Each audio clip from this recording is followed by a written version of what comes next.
Irina is doing this, I'll say hello to everybody. Thank you for inviting us. Irina and I, we decided that we share the presentation. I'm gonna start, and then Irina takes over. And Irina is also helping us with the PowerPoint presentation. This is slide number 1. Just to briefly introduce us, we are both researchers at University of Hamburg, and our research is on linguistic diversity and the consequences of linguistic diversity for education. So we are not researchers in human rights topics or so, but human rights is definitely in the background of what we do, because if there were no linguistic human rights, we would probably not care about linguistic diversity. So let me, because our presentation is a bit long, I think, let me very quickly guide you through it. Irina, slide 2, please. Irina, thank you. So we will at first, we will start to tell you something about linguistic diversity in Germany, and then we'll talk about one research project which we're just carrying out. It is we're about to publish on it, and we thought this might be interesting also for you, because in this project we also did some work on bilingual children with Turkish as a heritage language. Next slide, please. Let's just briefly introduce you to the German context. What you see here is a slide of migrants in the year 2017.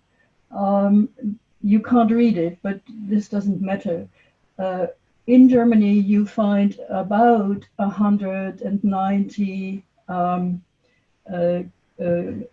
heritage countries of migrants.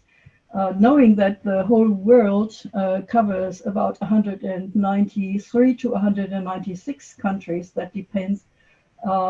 You can say the whole world lives in Germany. So the largest minority groups are those from Turkey, from Poland, from Russia. But Irina, we don't have any valid information about the number of languages of origin. If you think of the possibility that roughly 7,000 languages exist in the world, or others say around 4,000 languages are vital in the world, you can imagine that probably much more than 190 languages live in Germany. But as I said, nobody has proper data on this. Next slide, Irina. So talking about students, in Germany, you wouldn't have any school leaver who is monolingual, because every child learns at least one foreign language at school, that is English. So everybody is in school with German and English. And if they are in the academic track, they at least learn 2 foreign languages, plus those children who have family languages different from German. So the picture there you see is one of these children, Spanish, Turkish, English are his languages. That's what he told us. So this is just a normal child in Germany, at least bilingual, many of them multilingual. We have a lot of ways of acquiring multiliterate skills. Multiliterate skills means reading and writing also foreign languages or different languages. What you see here is just numbers of learners of foreign languages at school. But what you also see is that there is a lot of probably mostly unknown possibilities of learning other languages in script than those who are that are officially offered by the schools. So what you see here is only what is offered by schools or consulates, but what we don't know is how many private occasions, NGOs, etc., do teach the languages of heritage of our immigrant population. From our research project, in our research project, we just follow what we call the normal situation of children in Germany. So what you see here is what in the first picture, what children learn at school, that is German. and at least one foreign language or two foreign languages, plus a family language other than English. And what you see on the right-hand side is one of our constituents we asked in the research project just to write things in his languages. Next slide. Now, about our study, multilingual development, a longitudinal study. I briefly introduce you into this study, and then Irina will tell you something about one or two of our results. So what we ask ourselves is, which influences does this complex language situation on the language development of children in German schools? And what are the external conditions that influence language development that are relevant for the question if language development is positive or rather negative for the educational career of a child. So what we did is we designed a very complicated research project, and now in a cohortal sequential design. And I think, Irina, you're taking over now, or am I still doing this? I can take over now, or is okay. Over to you. Okay, we tested 2 cohorts and followed students in the first cohort from the end of the 7th grade to the end of the 9th grade, and students in the second cohort we followed also in the course of 4 different waves. And we have 4 different measurement points in our study, and as we selected students, we followed different criteria for our samples. So we wanted that our students know at least those languages, family languages, and also languages learned at school. That's why we selected students with their school careers in Germany. And so we had largest migrant groups, heritage speakers of Russian and Turkish. They varied based to the educational success, both groups, and also there is a typological differences between them. So it's quite interesting for our study as well to look into the development in both heritage languages.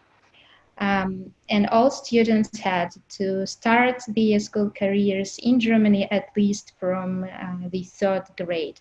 So these are not students who migrated to Germany a couple of years ago, but these are students who are mostly born in Germany and went to school in Germany and learned foreign languages in school and learned their heritage languages mostly within family settings, not in Turkey and not in Russia, respectively.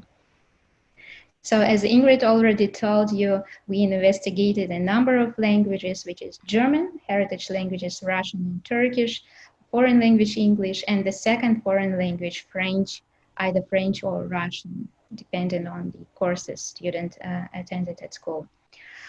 And we also collected the data in cooperation with IERA, which is International Association for the Evaluation of Educational Achievement. We had 2 different testing days per week, and we conducted school-based testing. We tested different groups of students by applying a paper and pencil methods. Overall, you can see that we tested 2,103 students in 78 schools across 8 federal states in Germany. All students, these 2,103 students, were tested in German and English, and additionally 920 students were tested among those students who were tested in either French or Russian, depending on the foreign language they learn. And you can see the distribution of our sample, that half of it is monolingual German, and then we have almost 30% of German Turkish and 17% of German Russian bilinguals within our sample. And of course, we applied a lot of tests in our study, which makes our study quite unique worldwide. There is no other study, to our best knowledge, that also applied so many tests and measured writing and reading skills in all languages. So we can really provide some results on students' multi-literacy and reading and writing skills, but we also collected background data based on questionnaires and also so many data on, for instance, the careers and some other background information based on the research questions which we follow in our study.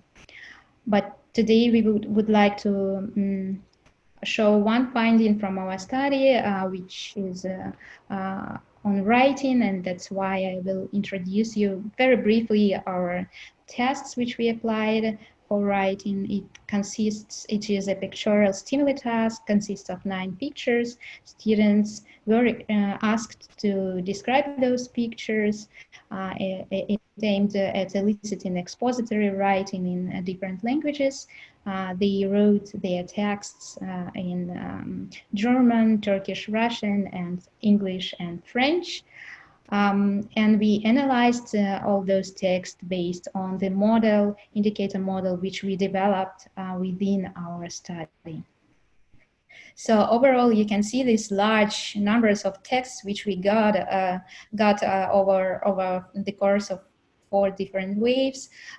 This is like 6,000 texts, 100 in German, and also 6,000 texts in English, and then 1,531 texts in Turkish. So a lot of data, which is also very, very valuable to us. And this is an example how it looks like if a child writes in 4 different languages within our sample. This is the case of German-Russian bilingual student, and you can see text written in German, Russian, English, and French. French is the shortest one, if you can see it. And this is our model, which we applied for measuring writing skills, for assessing writing skills. It has certain conceptual dimensions, and these dimensions are the same for all investigated languages, so that we strive to achieve comparability among the tested languages in our study. And the lowest level of the model are the indicators, which we measure among the conceptual dimensions, and those are of course language dependent, because all languages varied with respect to certain features. And we are also quite proud of the values which we achieved in our model, because it says that our model is quite reliable, and so we can provide findings on writing skills based on quite a reliable construct of writing skills measured within our study in all investigated languages and across the 4 waves of data collection. And today we are going to speak about multilingual writing skills. So this is one of the findings of numerous findings which we have. I will introduce the results based on the data of 805 German, Russian, and German Turkish bilinguals, written data from the 2nd wave. And we analyzed students' writing skills in German, Russian, Turkish, and English for this particular study. We pulled the data together and conducted a cluster analysis. This is a method which allows you to look for subgroups within the population which we investigate, and allows you to find certain trends or groups which exist among the population. So we were quite excited to find actually these groups within the population of our multilinguals. And here you can see on the horizontal axis actually writing skills in 3 different languages, and on the vertical axis you can see the proficiency level of students in these 3 languages. Overall, we found 3 different profiles of multilingual writing skills. Profile A, which is the blue one and constitutes nearly 59% of our sample. These are the low achieving students. Then we have profile B, the high achieving students in all 3 languages, and constitutes 37%. And we have an exceptional profile, profile C, which is overachieving, which are overachieving students in all 3 languages, but is quite exceptional. It constitutes only 4%. So we can say that general trends are actually those who are low achievers or high achievers within this whole sample. These are 2 main groups which we found, and 1 exceptional groups of overachieving students within this population. Quite interesting is a non-overlapping nature of the vertical ranking of profiles by students' proficiency level. It tells us that the profile, each profile has the same rank in each of the 3 languages, which means if you are good in the heritage language, you are also good in German, and you are also good in English. So if we look at the profile B, that means that students from the profile B are better in all 3 languages than the students in the profile A. And we also compared whether the difference is significant, and it is also significant for all 3 languages. So those students who achieve better results in one language, they also perform better, so they write better in both other languages as well, which is particularly interesting result. And if we look within the profiles, we see that the languages are ordered, have the same order in all 3 profiles. Students perform the best in German, followed by the heritage language and by English. So if I summarize it, we found different trends. We found distinguishable profiles that may be developed within these linguistically diverse settings. So it's actually quite expected results. We can say, okay, there are different levels of skills, of writing skills that may be developed. All students, which is also an expected result, have the better developed skills in German. So they were born in Germany, they attend German school system. It's okay, but an unexpected result is that at the 2nd place in all 3 profiles is the heritage language, and not the foreign language English learned at school. So actually they get systematical input in English over years and years, but they perform better in their heritage languages in writing, even though the opportunities to learn heritage language are rather restricted. Not all of them attend heritage language classes. Most of them learn heritage languages only within a family. But the most important finding to us in this particular small study which we conducted is that all skills, these multiple skills in these very complex multilingual repertoires are positively interrelated. So if one performs better in one language, then he or she performs also better in another language. It's also for complex writing skills, quite an important result within the field of our research on multilingualism. And I'm happy to give over to Ingrid for her to provide a small discussion of our findings. Yes, a very brief discussion. I don't know, yeah, you hear me? A very brief discussion. Well, one message to the public in Germany is that we must not be afraid of multilingualism. That the children who are multilingual are those who are good in language. They are good in any language they deal with.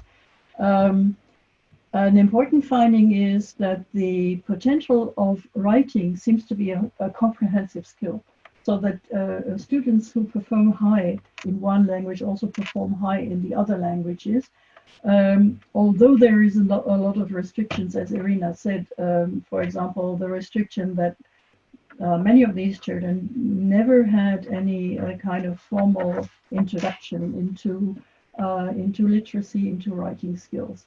So our study as yet approves a number of theoretical assumptions on the interrelationship between multilingual of the languages between multilingual repertoires. And one message we send out is that multiliteracies is not a barrier to the development of literacy skills, but rather it is an asset. It is supporting literacy skills. So our assumption is that if we foster multiliteracies in the formal education system, this would support the development of literacy skills in all languages in a multilingual repertoire. So I think that was our message, wasn't it, Irina? Exactly. Thank you very much, Ingrid. Yeah, quite a positive message. Thank you. And we just have one more slide, I think. Do we? Oh, I tried to. Yes. Yes. So there is the children we test also give us messages. This is one of the messages of the children we tested. And thank everybody for listening to us in our brief presentation.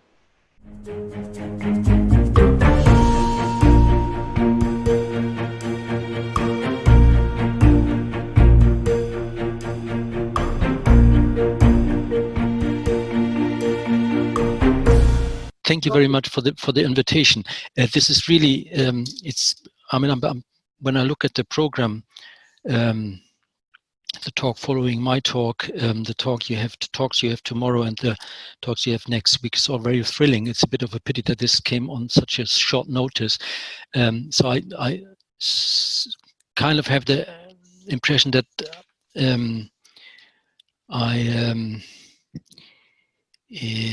well, I hope this is this makes sense for you. What I'm trying to do here is contemplate a bit about bilingual education in the specific Turkish case, like in the case of Turkey, and there's a bit of comparison also with Germany. I called the talk Linguistic Language Policy and Bilingual Education. So first of all, you need to, there we go.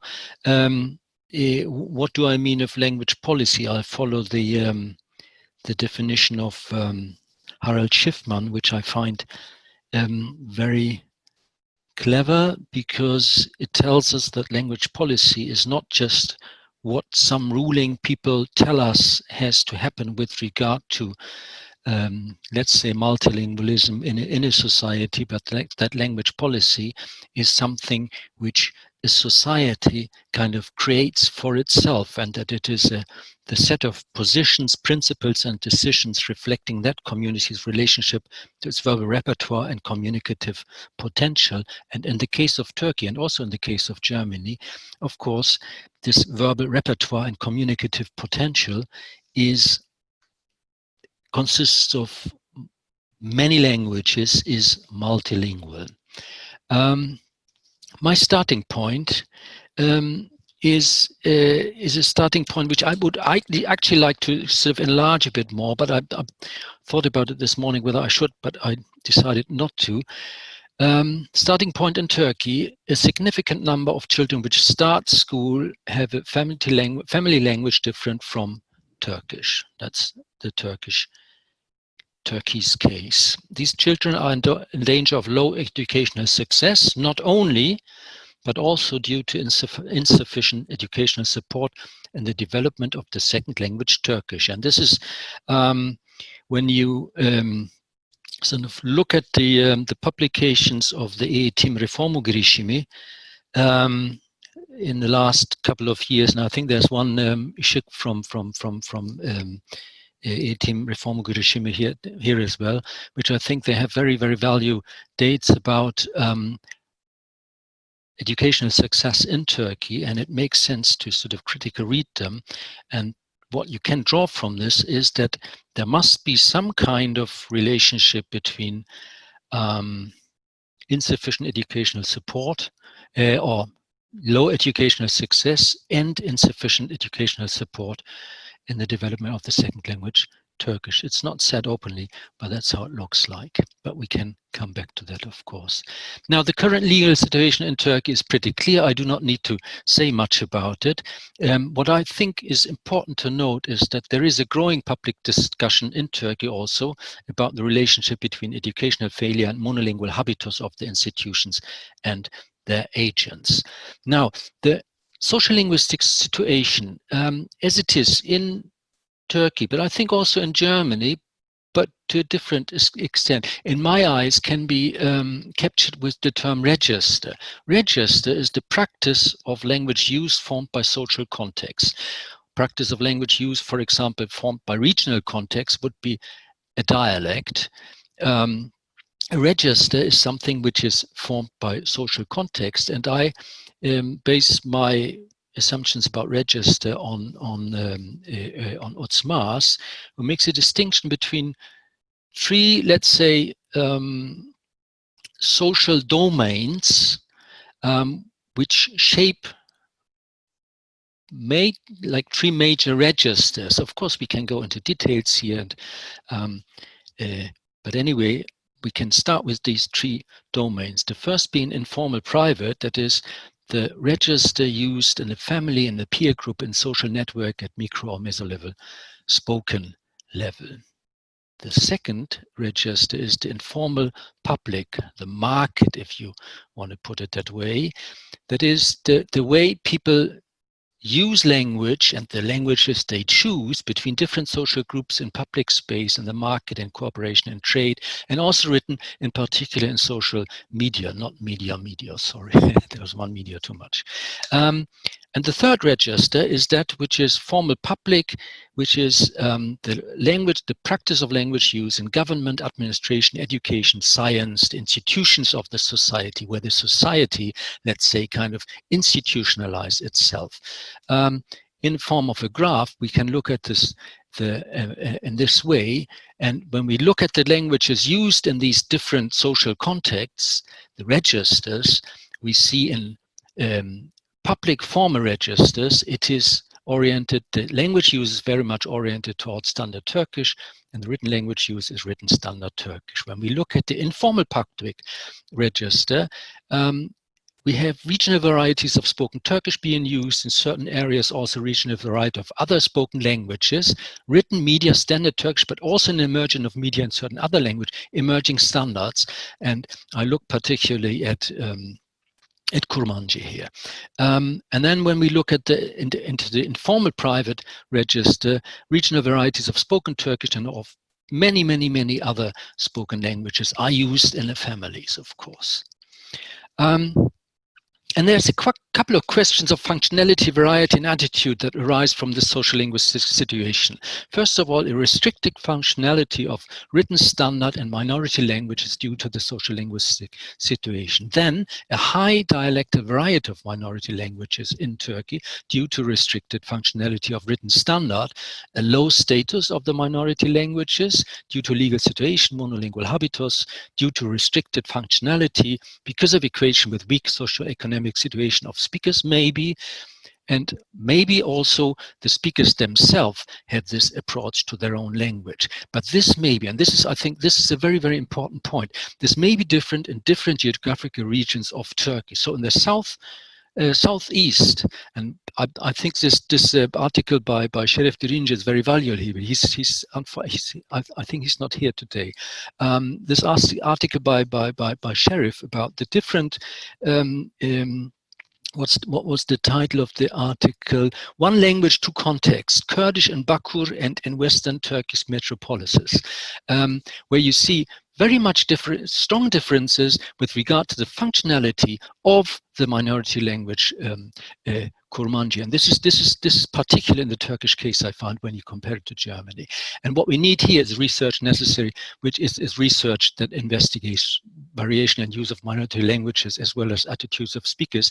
And the talk that follows my talk, I'm very much looking forward to that, because I have the impression that it will be exactly about this. Now, why then would we need bilingual education? Why do we want bilingual education? I think there's mainly three reasons. One is issues of culture and identity versus the traumatic experience of linguicism, forced language shift, and its educational consequences. The second is transfer from L1 to L2, from L2 to L1, and the talk by Ingrid and Irina very beautifully showed us how much there is an interrelationship between competence in the languages of the multilingual people. And I do a bit of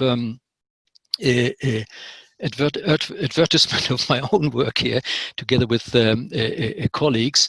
We just finished a reanalysis of data from about 10 years ago, where we did a investigation with Turkish Kurmanji bilingual children versus monolingual children, Turkish monolingual children, in the first grade, and it was pretty clear that the bilingual children were better than the monolingual children with regard to certain phonological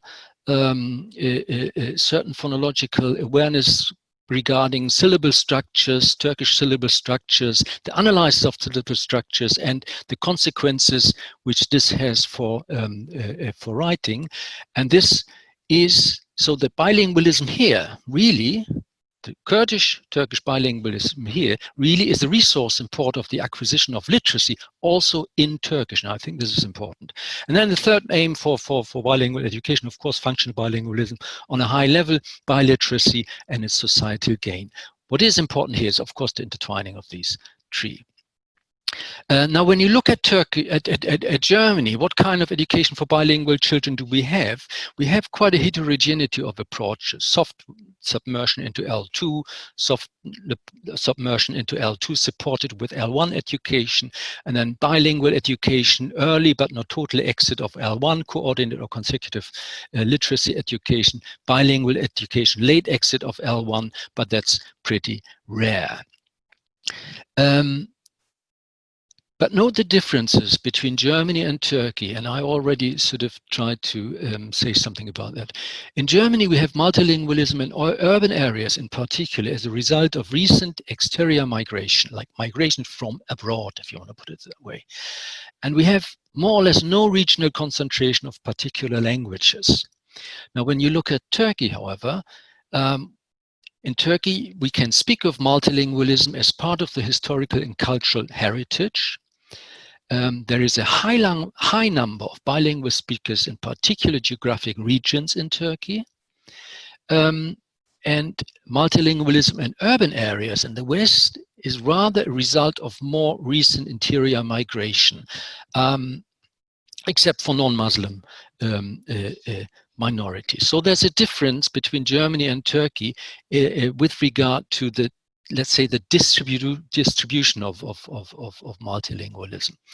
And this may then lead to different aims in the education of bilingual children. In Germany, and I come back again to the issues of culture and identity, transfer between L1, L2, and the third is functional bilingualism on a high level, biliteracy and its society gain. When we look at Germany, in Germany it is the aim 1 and 2 which are prevalent.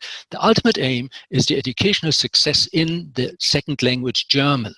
So bilingual education is merely a vehicle in order to arrive at this ultimate aim. Versus in Turkey, I think, all three aims may be prevalent, though possibly to a different extent, and this is the important thing, in different regions. And the third, let me come back again to the third. Functional bilingualism on a high level, biliteracy and its societal gain, in the meaning that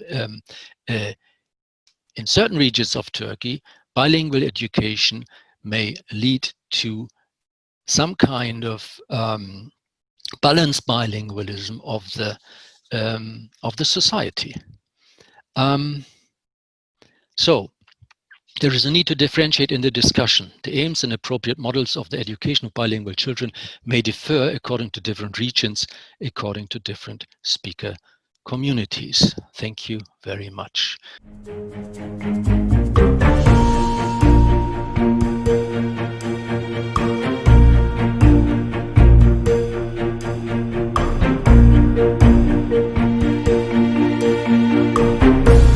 So, greetings from Helsinki, and thank you for inviting me. I'm enjoying this very much, and I'm looking forward to also the rest of the presentations very much. I started about a year ago working on my small postdoc project on Kurdish language activism in Turkey. So I'm fairly new in this, and I'm not a linguist. My background is in Middle Eastern studies, and my PhD thesis was on Turkish nationalism and how the Kurdish cultural demands have been discussed in Turkey. So this is a move to a different field, and it's very interesting, but I'm a bit uncertain to where I am at and what is relevant and what is not. So I'm really looking forward to all comments and questions. And I'm already getting some ideas of how I could present some of the arguments better in light of these previous presentations. But so the topic is Kurdish language, situation of Kurdish language in Turkey and language shift, and what is being done to counter the language shift. And the content is I will start with saying a few words about what we know of the language shift. Then the bulk will be the efforts or the activities to counter the language shift or to reverse the language shift. And then in the end, I will say a few words about the results and the future of these activities, or the even future of Kurdish in Turkey. And my own research is mainly on language education and language education activities. And a lot of it is based on interviews and informal discussions with representatives of various organizations and individual intellectuals that I have chosen to label language activists. Another term could be language authorities. But so I will start with the language shift, and I don't know, I will try to be very brief with this because I think most of you know the background already. But so it's in Turkey, it's difficult to obtain solid statistical data because the state has been very determinedly monolingual. It has not collected information on the mother tongue of the population since 1965.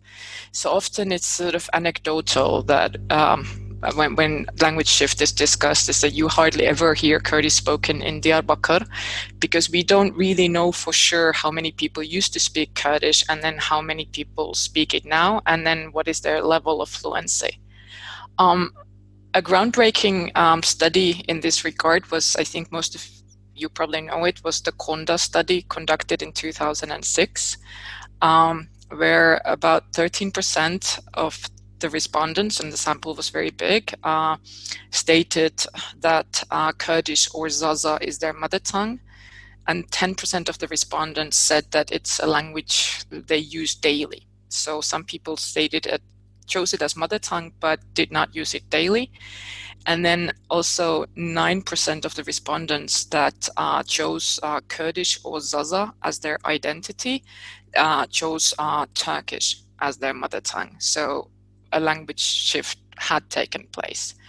Some of the more recent data is from two surveys made by the Ravest survey company based in Diyarbakır.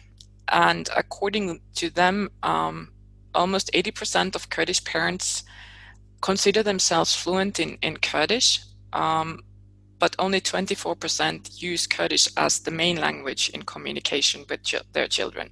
So the parents know Kurdish, but don't really teach it so much to their kids. And this is an enormous rate of language shift that is taking place here, disruption in intergenerational transmission. And so it's not a surprise then that less than half of urban Kurdish youth consider themselves fluent in Kurdish. And that's also from last year, so a current study, but with a relatively small sample. And of course, these are self-assessments, so we don't know what this fluency actually refers to. But so when you look at this little data we have, when one thinks that should Kurdish be considered a threatened language? Yes, because there is a serious disruption of intergenerational transmission, which in sort of the literature of language shift and in Fishman's scale, it's stage 6, and long-term survival of language depends on whether this can be ensured. And then there are also some smaller studies of this language shift with small samples, and one of them is by Handan Çağlayan from 2014, and she discovered that there is an intergenerational shift, which I think, I mean, in the literature I've read elsewhere, I've seen it mainly in migrant communities, or it's been discussed in relation to migrant communities, so that the grandparents are monolingual in one language, parents are bilingual, and then the children are monolingual in the other language. So here it's, of course, Kurdish and Turkish. So Kurdish can be considered a threatened language, but of course, the language activists I spoke with were not overly concerned yet, because there are still very many speakers, young speakers, large communities, and then also there are Kurmanji speakers, both in Syria and Iraq. Of course, Zaza is a bit different because the community is smaller and it's not really spoken outside of Turkey. And then, of course, there are language maintenance activities. So there are activities to counter this shift. So it's not that everybody's just sitting and waiting for it to happen.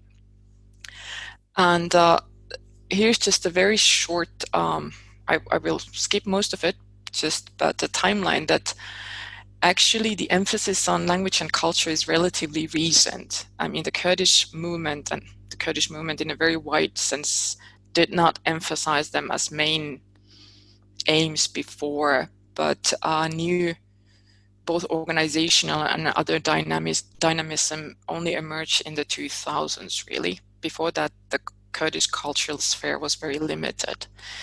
And as a loosely organized language movement, it started actually from 2006 onwards. And then there was something I've labeled auspicious circle, starting from the Kurdish opening and finishing with the collapse of the peace talks between the PKK and the state in 2015, after which a lot of the advances were cancelled and extreme repression of language activities was restarted, so that the organizational scene has only been recovering from that in late 2018 and 2019. And when one looks at efforts to reverse language shift or language maintenance activities, a lot of things have obviously happened in Turkey. So there have been mass campaigns for legal changes and for mother tongue education. There are over 20 publishing houses that publish Kurdish literature and other Kurdish works. There are television and broadcasting, and also Kurdish has become very much used in local administration, politics, etc. And an important sphere is Kurdish language education, which is what I look in my research, which, as I said, is very much based on interviews with language activists. And also maybe the focus is on a bit on the role played by civil society and civil society organizations. And of course, the most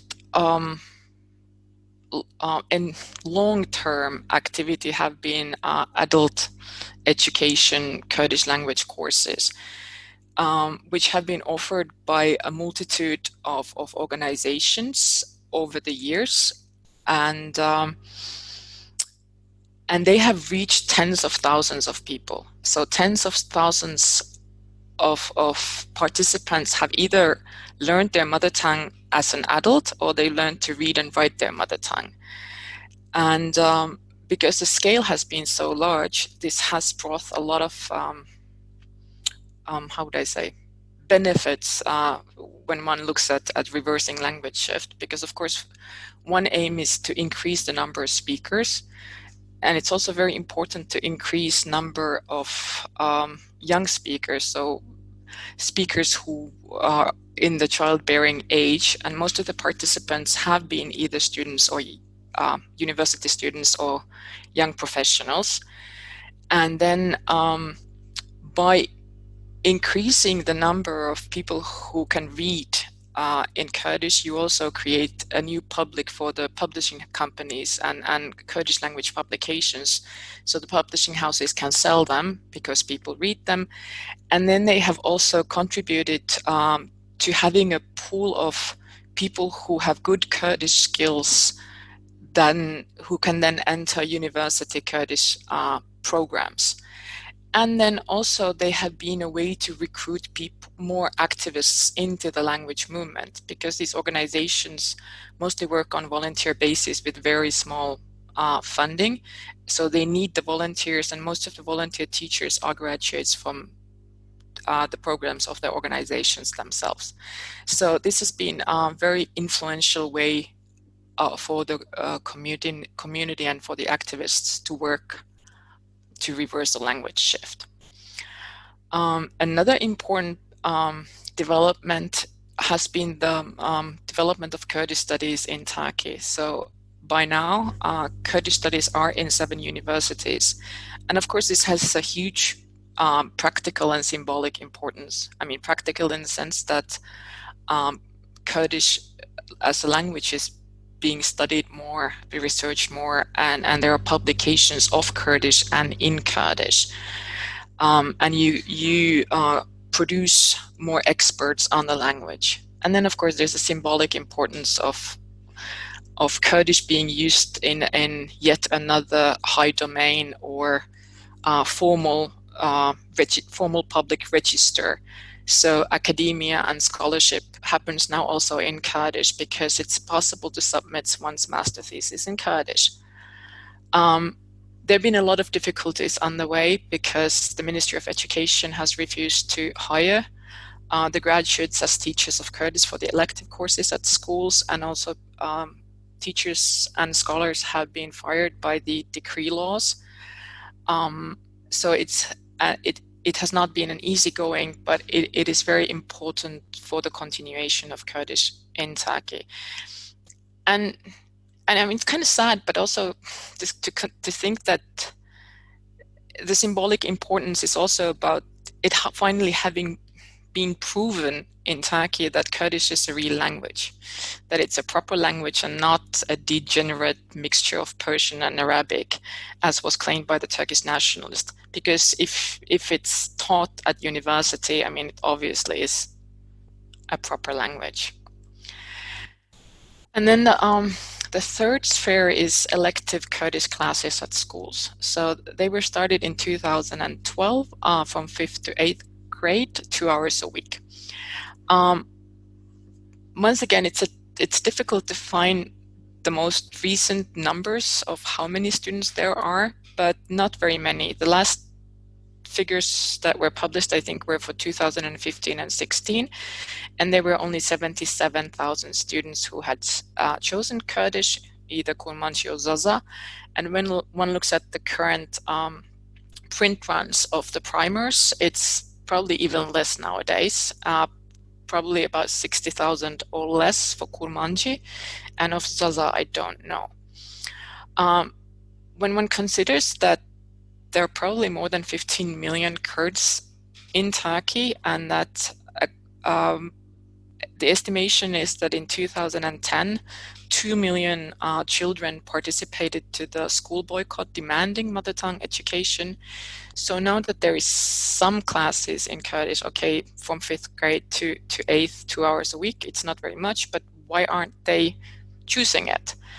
And the explanations I was given by the language activists was that there's a lot of bureaucratic and administrative hindrance. So this is yet again one of those rights that is given, but in practice, there are a lot of hurdles. So the schools don't offer the classes, even though there are enough students who want them. The parents are advised to choose something more proper, or then because the Ministry of Education didn't hire the graduates from the Kurdish programs at university as teachers, there are no teachers, so you can't have the classes.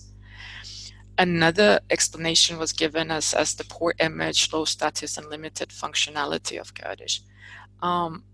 Parents, when they choose the electives, they want something that helps the kid to get into a university and find employment, and they don't maybe consider Kurdish as useful in that sense. And then one criticism was the lack of interest on the part of the political movement, because even though it's only 2 hours a week by now, many of the language activists thought that even this much or this little of Kurdish education could bring a lot of benefits, because if you had more people who would select it, then you could, it would legitimize it. If you can study at school, you can also talk it in the hallway of school. And then if you have a lot of students, then there will be more teachers hired. And if you have a lot of students, then maybe in the future you can say, this is what we want, give us more, and then maybe this could lead to a mother tongue education. But the idea, the view of many of the language activists, not all, was that the political movement is too strict in its ambitions. It only wants mother tongue, Kurdish as mother tongue, or nothing. And then also that at the same time, they don't think about the practicality of the issue and the language shift. For them, Kurdish is a symbolic part of identity. I mean, not a functional tool of communication. And they are already too Turkish. I mean, they use mostly Turkish in the political speeches, which also was the criticism directed towards a lot of the other, how would I say, active people, artists, etc., who sing in Kurdish, but then when they're off stage, they resort to Turkish because their Turkish is stronger. But so then when one looks at the results of these language maintenance activities or efforts to reverse the language shift, so on the plus side, first of all, this is community involvement, because studies on language shift and countering language shift emphasize how important it is that the community itself works on it. Because if it's from above, which also in Turkey is not going to happen, it's not going to happen. Then a good side is the increased use of Kurdish in public domains, because that's considered very necessary in Turkey, where the language shift is not due to simple hierarchization of majority and minority language, but really active repression by the state apparatus. And then, of course, this emphasis on language and all these activities have managed to create a new Kurdish-speaking and writing elite, which is very important for the future of these language activities also. But of course, in the minus side is that the use of Kurdish in the private domain has not increased or is decreasing, and there is this disruption in this intergenerational transmission. So you almost never hear Kurdish spoken in Diyarbakir. How do I go back here? And a few words on future. So the big question, of course, is how to ensure the long-term survival of Kurdish in Turkey. And I'm totally unable to answer that, but two things the activists quite often emphasized. One is obligatory Kurdish mother tongue education at schools. Obligatory, so people have to opt out, not opt in. And so this is kind of what Christopher said a bit before about bilingual education being needed, because otherwise some kids are disadvantaged. I think that's becoming less and less of a problem. It's because for a lot of the kids, their Turkish is stronger already when they enter school. So bilingual education is needed to retain the two languages for the situation to remain multilingual. And then another rather obvious point was the limits of what can be achieved with language activism, because the language movement is fairly large, but it's not a mass movement. And for it to be effective, they will need the help of political parties and other means of turning it into a mass movement to counter the language shift in the private domain. Thank you very much. That was all. And any suggestions on future sort of avenues of research and possible sources of further data? I mean, I will appreciate them very much. Please contact me, I mean, either now or later. Thank you.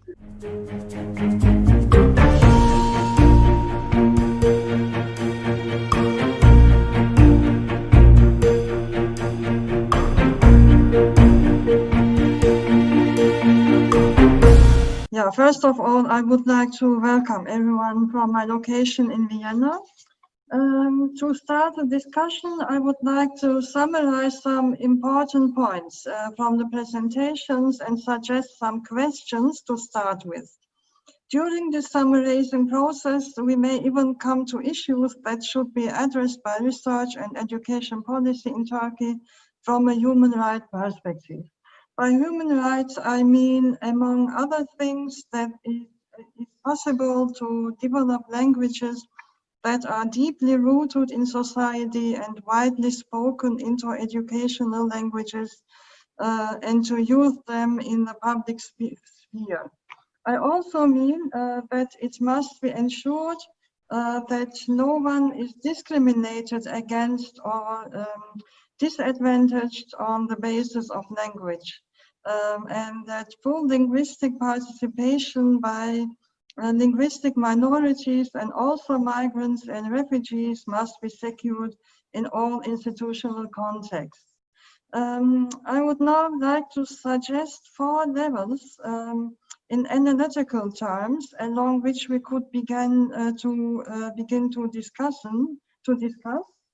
However, we have to keep in mind that these levels are interrelated. You can see the levels on the slide. I would like to highlight a few questions also. First of all, I would like to say something about the social or social-linguistic level. Questions could be here: which languages are spoken in Turkey and in which regions and to what extent? How can a linguistic landscape be created? We have seen some information in terms of a linguistic landscape in the first presentation of English and what was her name? Irina, yeah, pardon. The second level could be individual level. Questions could be: what does it mean for individuals to grow up and live with a minority or migrant or refugee language in Turkey? What experiences are made and how do they influence people in their development and social participation? Why do parents decide to pass on languages on their children or to give up languages? What does this mean for them, the family, and their social embedding? What experiences of discrimination are made and how are they dealt with? How does the appropriation of bilingualism in Turkey take place? How do languages interact within the individual? What does it mean, for example, to learn Turkish and Kurdish at the same time? Now I would like to say something about the political level. To what extent does the policy allow to use minority languages in public space and public institutions? What role do international agreements, such as EU directives, play? How can language rights be politically anchored in Turkey? And the last level could be the educational situation. I have a lot of questions here. Which languages are taught in Turkey, and in which languages does the teaching in all school lessons take place? Why? To what extent is it possible to teach and learn minority languages? What is the educational situation of children from linguistic minorities? How is it ensured that pupils from linguistic minorities can attend the National Turkish Language School without any language barriers? What forms of language promotion in the acquisition of Turkish have been developed, and which still need to be developed? These would be the levels and questions. I hope we can find a way into the discussion with it. Thank you.